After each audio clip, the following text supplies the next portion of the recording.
The way you respond to your baby during this moment is shaping their brain right now. Every evening, at almost the exact same time, your baby loses it. And most parents are told it's normal, just a phase. But what's actually happening is something very different.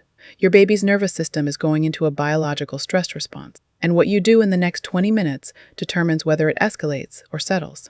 I'm going to show you exactly what's happening and exactly what to do before it hits the point of no return. Stop. Before you try one more thing tonight, Pry, you need to hear this. Your baby isn't being difficult. Their nervous system is in biological crisis.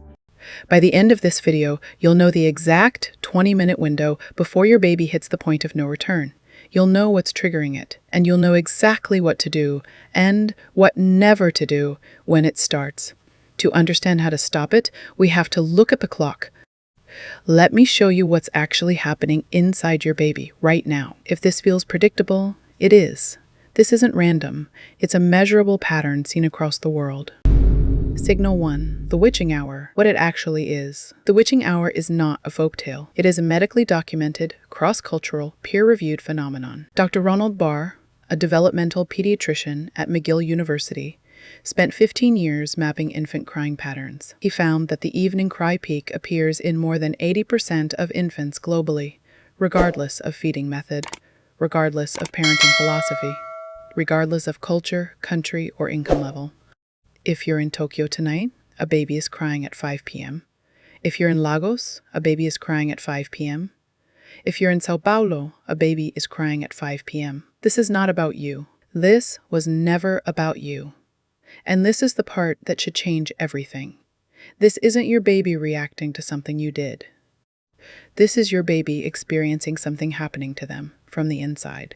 That is a fundamentally different thing. This channel translates cutting-edge infant neuroscience into content that changes how you see your baby and how you respond to them. But why is the timing so precise? The answer is a chemical collision.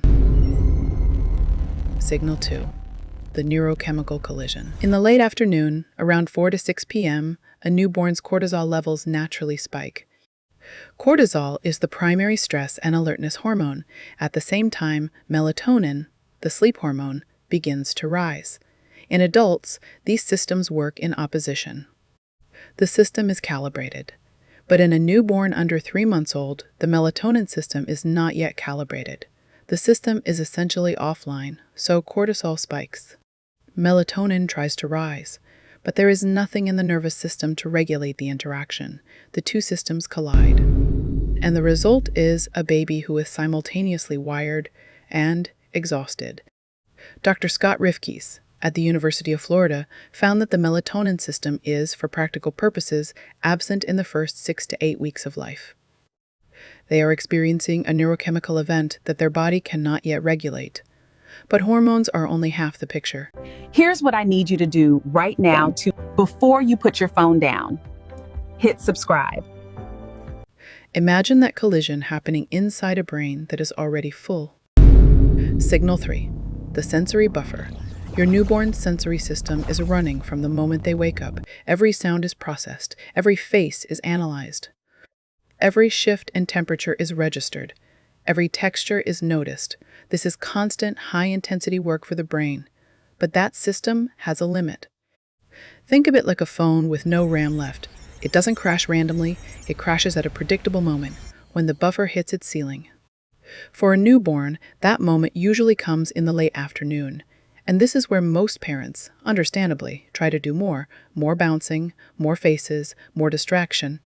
But at this point, every new stimulus is adding to a system that's already full. You're not soothing them, you're extending the crash.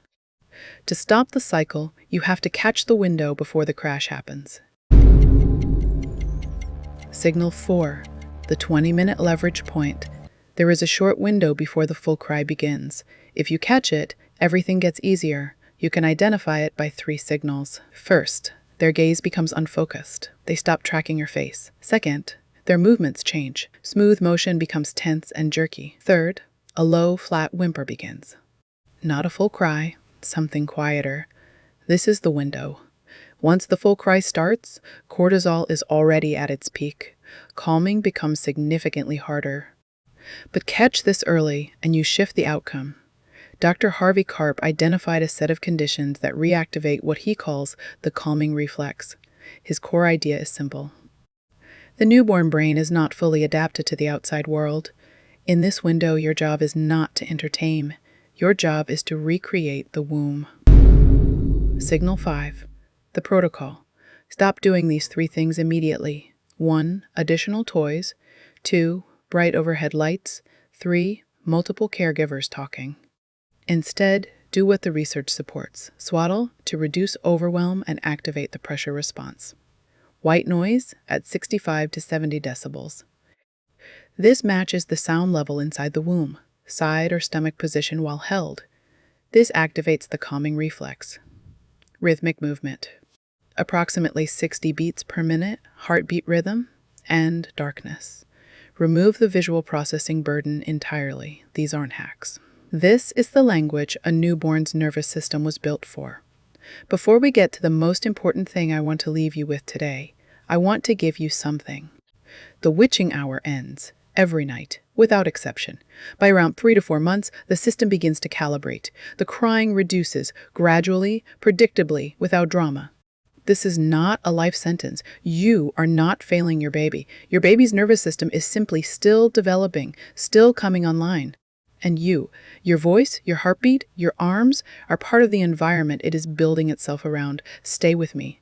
Because next, we're decoding the 12 sleep signals parents often miss. If this gave you something useful tonight, you can subscribe to The Baby Files. What you're seeing there, those early cues, are actually very consistent. When you intervene at this stage, it's significantly easier for the nervous system to settle. I've put together a free parent guide, the Witching Hour reference sheet, that summarizes everything we covered today. 1 page, printable, something you can actually keep nearby, like on the fridge. If you want it, just comment the word PDF under this video. That's it. Comment PDF, and I'll send you the download link directly. We take real, peer-reviewed research and translate it into something you can actually use. I'll see you in the next one.